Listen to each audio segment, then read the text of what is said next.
everyone. On behalf of the Mindalia TV team, welcome to Mindalia live streaming. It is a great pleasure for us to be here with you today. Our guest today is actually two guests. We have Daniel and Agathi. Their conference is named Purification of the Heart. Daniel Mitel is the custodian leader of an ancient school of the heart.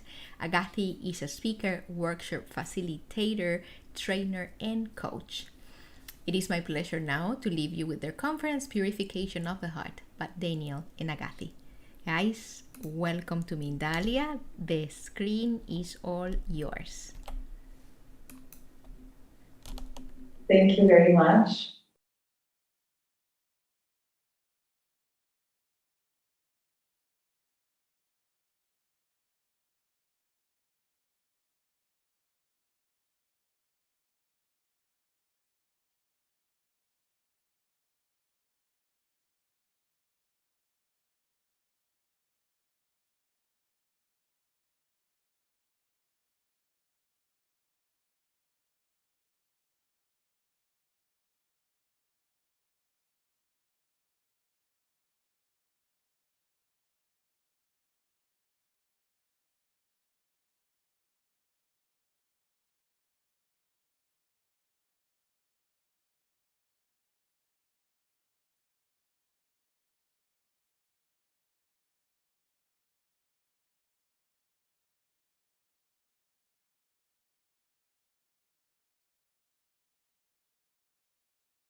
and mind work together.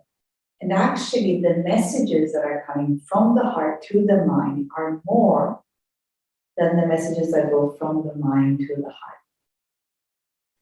So the question, what does the heart tell the mind, right? What kind of things, what kind of messages are coming? Now, I have to say that we used to think for some time that the heart is pure, that it cannot be contaminated. But going deeper into our journey of knowing oneself, of knowing God,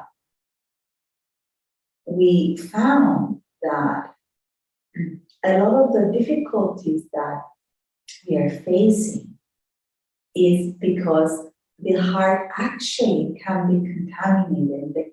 The heart can actually hold, right, information, if you like, or experience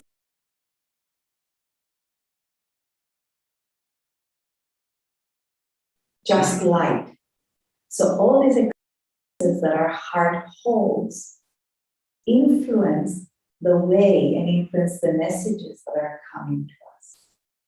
So, for example, sometimes we perceive something, right? We perceive an attitude. We interpret an attitude as something. So, the simplest example, we meet somebody and they tell us, you are too tall, too short. So we interpret that because of past experiences that are stored, right, in our hearts, that are stored in our bodies. So we perceive that maybe as an insult. We might perceive it as a compliment. We might perceive it in many different ways. But what we don't perceive is the pure information that is given to us. So we interpret this. Now, when we start interpreting these events with a heart that's not clean, we create sort of like an endless cycle, right? Where we feel hurt, where we are thinking about why we're feeling hurt, where we're thinking about how the other people are treating us, when we're feeling sorry for people. So it's an ongoing thing that is always injustice in our lives, where we feel hurt by many different things. And these results, unfortunately, into us behaving in similar ways, right? Because when we're upset, when we're sad, when we're not in peace with the world and with ourselves, then we behave in this non-peaceful way with the people around us, with our environment, with our closest people, with our family, with our children, with our spouses, with our partners, and then with all the other people around us. So sometimes in this modern world, we want to resolve we want to find answers and resolve the consequence, right?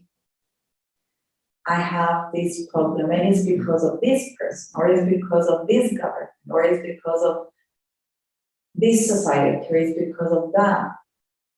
But there's always something, and there's always going to be something. What we need to work on is our heart. We need to work with ourselves. We need to work with our connection with God. From there, from rebalancing everything, we will be able to create a relationship with, of course, the people around us, with ourselves, with everything, with the animals, with nature. A balanced and a harmonized relationship with everything.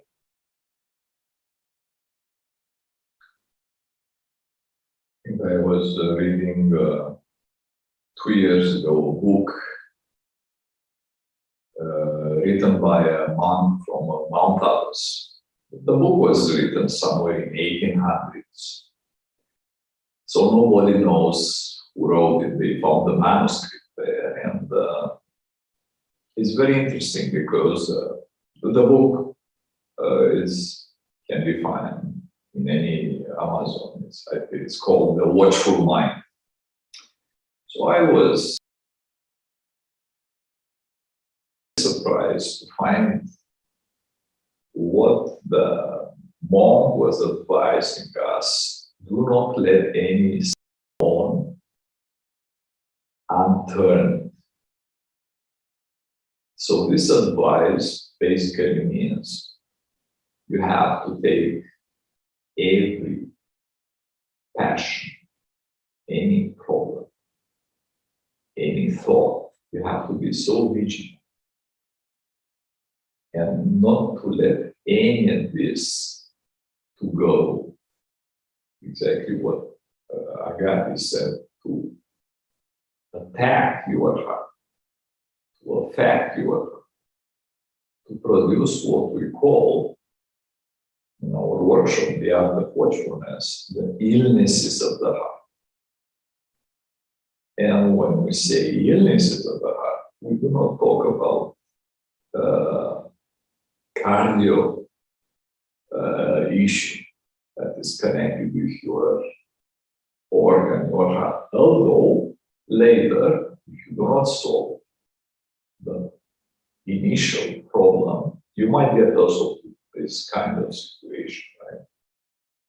But when we talk illnesses of the heart, are a set of problems related with our thoughts that from the moment we are born, immediately after that, after a couple of years when we start to judge, because we are the first big issue, judging, they started to be there inside of the heart. And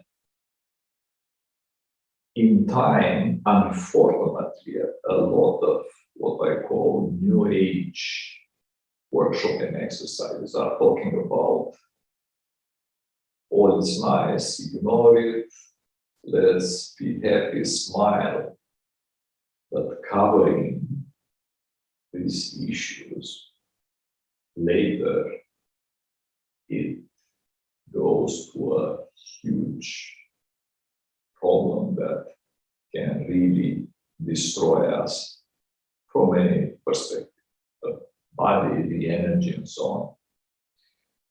So when we speak about purification of the heart, we have to take it from the base, our thoughts, what we are thinking, automatically our problems, as because I mentioned about Mount Athos, we call the passions, right? Our passions. So we have to take all of them one by one and work. You might think it's a simple step, but it takes, from what I found out, speaking with some elders, it might take a lifetime. So if you ask yourself about these saints, right, how they arrive at sainthood, how somebody could be so pure in the heart, right, that to arrive to make things. Let's just give a couple of examples, like Saint Paisios of Mount Athos or Saint Porphyrios, that they did things incredible, seen by science people, by doctors, and in their modern sense, right? I mean, we're talking about 1990s, 1994. Saint Paisios died in 1994, Saint Porphyrios in 1991. So they were contemporary sense. So how they manage to arrive to such a pure heart that they could do such incredible things? The simplest answer would be humbleness. How can somebody arrive such a high level of humbleness and to have such a pure heart? Again, it's a pretty long work. I think it's a huge book. I think it's so outside of our society today that it's very, very hard to understand.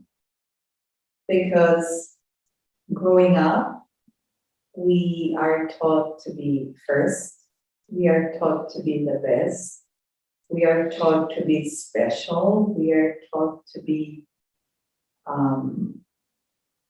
everything that is individual, right? We're taught to be an individual. We're taught to be, that we need to be more than somebody else in order to be successful, to be happy, to be whatever that is.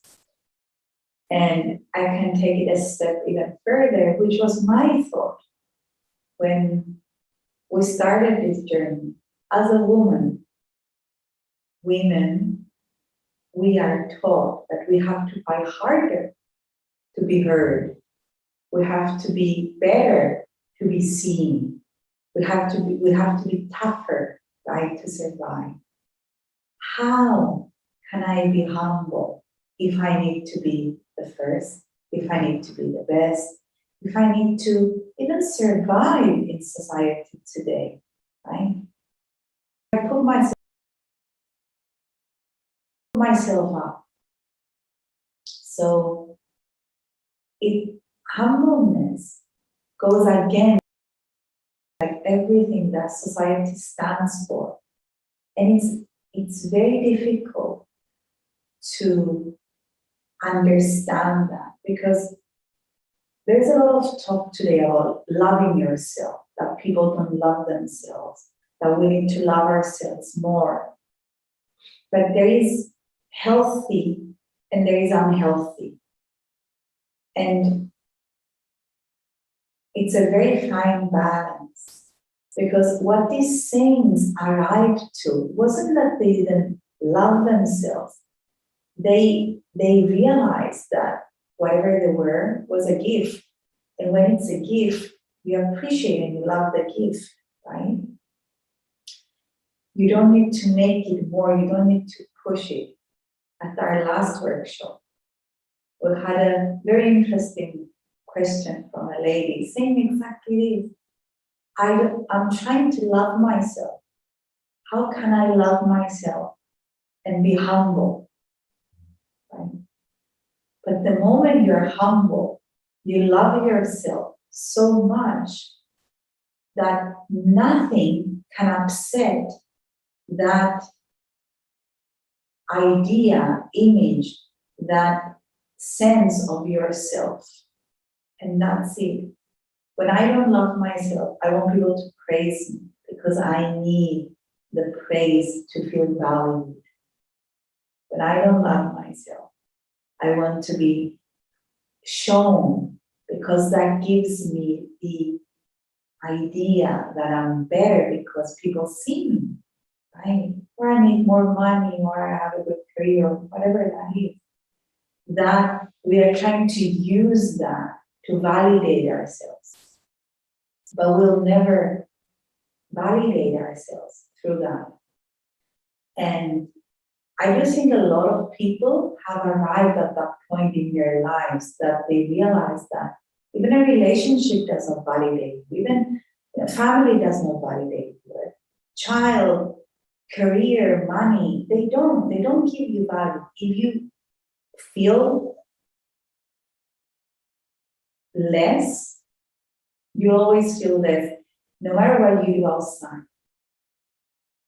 But what happens is when you start cleaning inside, then you realize the gift that you were given. And then nothing can take that away. So everything that happens to you or in your life does not change your value. And that's humble. Because you don't feel more, you don't feel less, but you take whatever comes as a lesson for you to grow. Because you're at that stage, you're in this, you've found that maturity in yourself. I hope I make sense. Personally believe,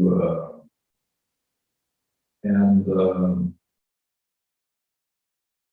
I say that because I just analyze what happened, not just in the last 2 years, but more than that. But we didn't even reach the stage of purification of the heart. And that is because the passion, the education, the society is pushing us so hard to be better, to be competitive, to, of course, have money, house, beautiful cars, our children to be successful, to look good, right? And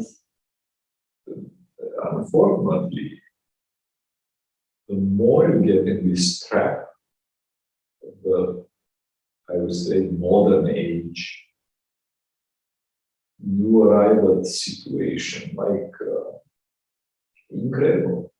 The number of people, and we're talking here one of the most dangerous passion, despondence. If we see the number of people that commit suicide, if we see the number of people that they get addicted to different things, drugs, sexual addiction, and so on, we are going to understand what gap is between cleaning the passion and purification of the heart. So purification of the heart is somewhere far, far, far away, almost untouchable. That's the reason we are talking about these preliminary steps that are so important. We have so many conferences in schools, universities. A couple of years ago, I was in the United Nations having a talk, and I see the same. It's this, all is going to be good. Somebody else is going to do my job. It's this, I like to call violence. Is life is good and all is, nobody is going to do our job. Actually, we really have to work hard. And what is going on in the last 2 years, 1 year, and let's say 8, 9 months, demonstrates that we have so many passions that people, at least people that I thought will never be sad, they're always calm, but when the situation is going to these extremes, we get so fast in these passions and anger and fear, and so we can see that the foundation of our society, it's like made of sand, right? There is nothing strong, stable there, right? And obviously it's coming from, we don't believe in God. We don't believe in something that is giving us a purpose. A purpose in life cannot be money, house, even children. Children cannot be a purpose of life, right? Of course, I'm a father, I'm actually, a grandfather too. We love children so much, but we have to understand we also have our soul using our body needs to do a completely different job, much deeper, much powerful. I wonder if we have any questions, just so we're not. Let's check here. Let's check our chats and see if there's any questions that we have here. Let's see. So far, there aren't any. We have comments. People are very happy to be here, and they are, we are being followed. Mariela Benavente is here, for example. She didn't have a chance to start with us from the beginning. But do you guys hear me? Yes, we can hear you very well. You guys have been following this lifestyle for a while. How would you maybe invite people? Because we normally have within our audience people that are already starting within that spiritual path within this journey of bettering ourselves in all our spheres, in our mental, spiritual, physical.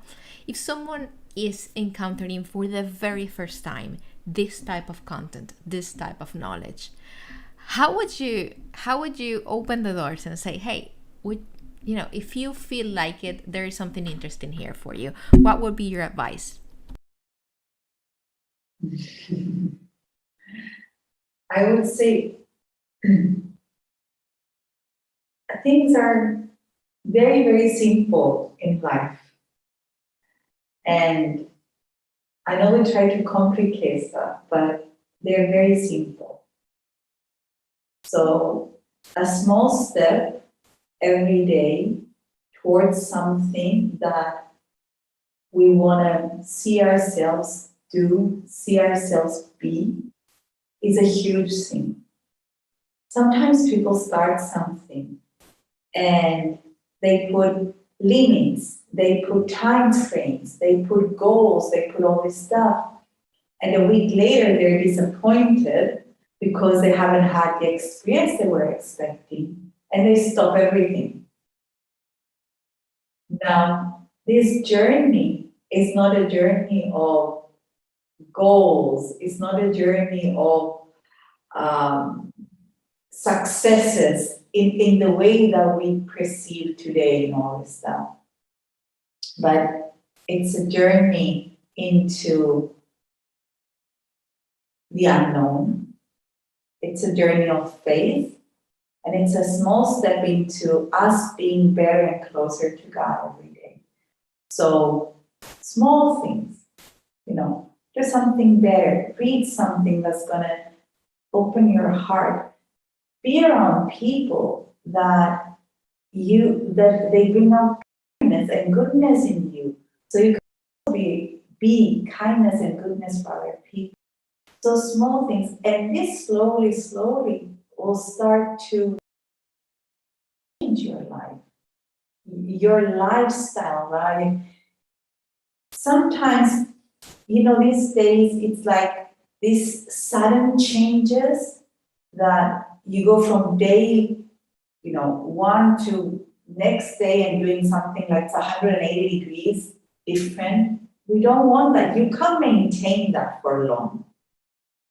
But if you start changing slowly, if you start doing something, adding something, then things that are not beneficial for you will fall. And you continue and you grow. And there are good days and bad days. It looks like this path is more of a daily decision, right? You don't graduate of developed human being. How do you go back when there are these days in which we're disaligned, in which we don't really feel the connection? Does it happen to you, first of all? And if this happens, how do you go back to the alignment with what we really are? It happens very often. Very, very often. It does. It's life.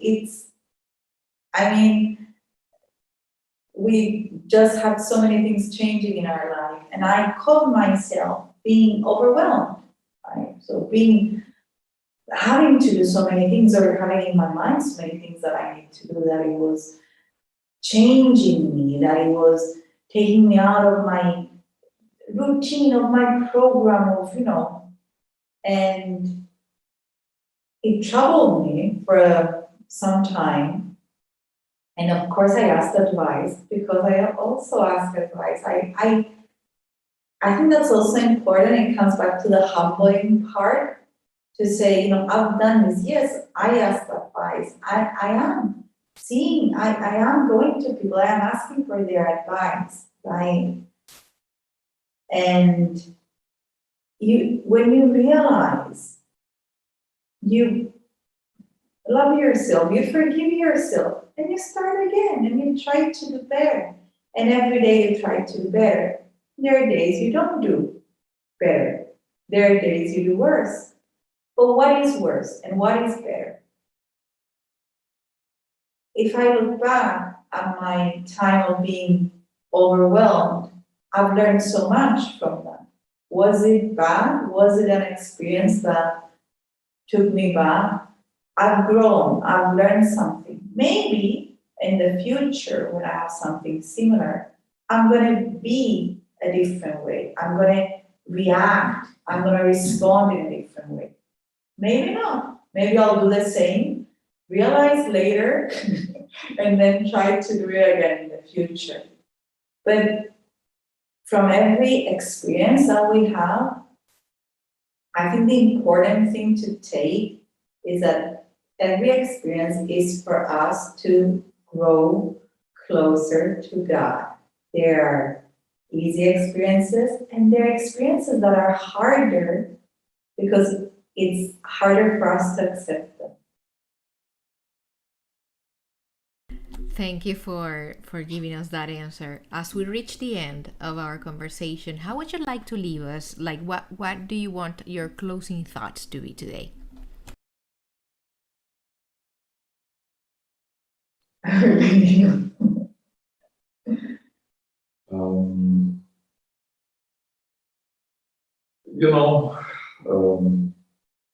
Years ago, I would have say to all our teachers, we have more than 200 teachers in our school, the school of the heart, and thousands and thousands of students. I would just talk about some specific techniques of cleaning the heart and doing a specific meditation. But today, I started to see, like, under a microscope, everything I do personally. And when I see how many mistakes I do, meaning how many thoughts I have, that I even didn't realize until now. I understand why this sense, they say that they were talking about themselves like they are the biggest sinner on this planet, when in fact they were the cleanest one, because they could see each step, everything under the microscope. So it is very simple. I have so many times the elders, last couple of months, saying it's not just love yourself and love, but they say love your enemies, which is a very, very hard thing. To love your enemy as you love yourself. So if you think you don't have any fault that somebody is upset because if you think twice, maybe there is something there that you said. Maybe you have an attitude that is not the right one. So try to see yourself. Try to make people around you happy. in do good things, simple things. Take care of people who suffer. Help others that they don't have. Especially today, we see what's going on in the world. Maybe a good advice is much more important than money or something else. People are now in need of friends more than ever. Be a good friend. Remember, it is more important to be kind than be right. A lot of people think being right is important. No. Be kind. Be kind. Be good. Take care of people around.